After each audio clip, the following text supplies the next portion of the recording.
Hello everyone, welcome back to my channel Bio Universe. I am Suyanka and today we will discuss a new chapter, that is nutrition.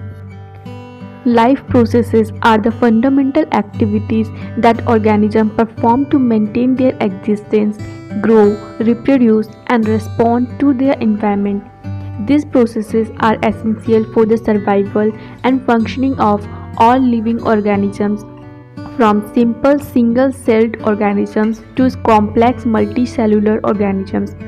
Some of the fundamental life processes is nutrition, respiration, circulation, excretion and reproduction. Today we will discuss about nutrition. Nutrition is a fundamental aspect of life that encompasses the process by which organisms acquire and utilize nutrients for growth, energy production, and overall well being. It plays a vital role in maintaining the health and functionality of all living organisms, from microorganisms to complex multicellular organisms. At its core, nutrition involves the intake, digestion, absorption, and utilization of nutrients by an organism. Nutrients are substances that provide the essential components necessary for various biological processes, including metabolism, growth, and repair. Organisms utilize various modes of nutrition to acquire the necessary energy and nutrients for their survival and growth.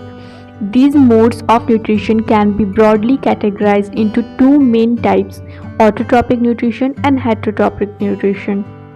Let's see what is autotrophic nutrition. The term autotroph is derived from two Greek words, autos and trop.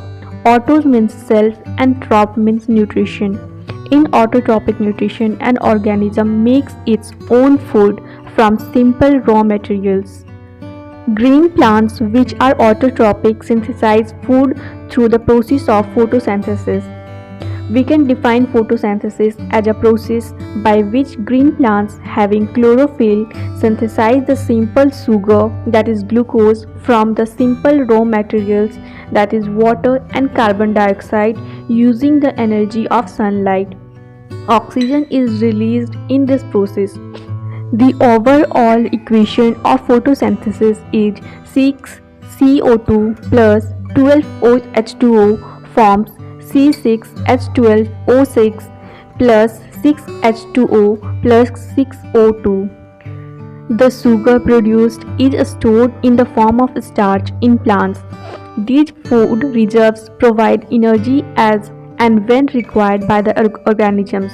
Since autotrophic plants are able to produce food, they are also known as producers.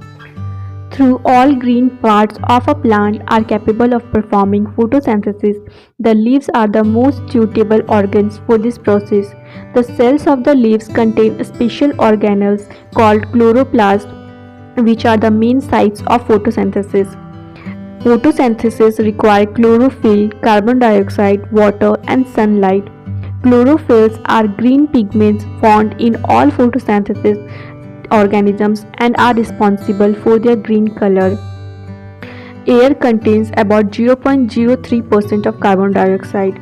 Plants obtain carbon dioxide through pores called stomata present on their surface of leaves. The opening and closing of these pores are regulated by guard cells which surround them. Water is an important raw material for photosynthesis. Plants absorb water from the soil through their root hairs. The water is then transported up to the leaves through the stem. Light energy is used in splitting water molecules into hydrogen and oxygen. The splitting of water in the presence of light is called photolysis. There are two main stages in the entire process of photosynthesis.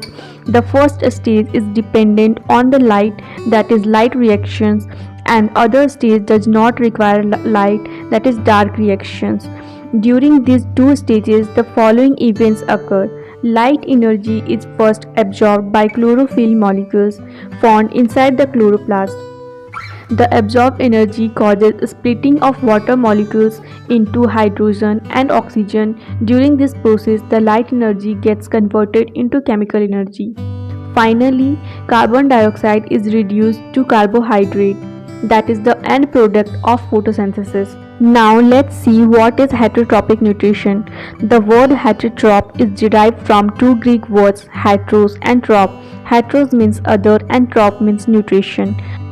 Unlike autotrophs which manufacture their own food, heterotrophic organisms obtain food from other organisms. As heterotrophs depend on other organisms for their food, they are called consumers.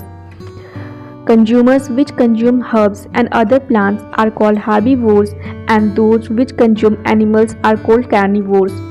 Depending upon the mode of living and mode of intake of food, heterotrophs may be parasitic, saprophytic, and holozoic. Parasitic organisms or parasites live in or inside other or living organisms called hosts and obtain their food from them.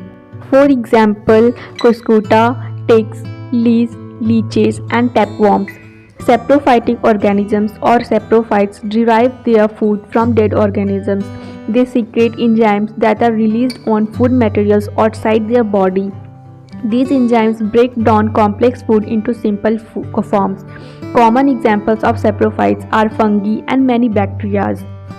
In holozoic nutrition, complex organic substances are ingested without their being degraded or decomposed.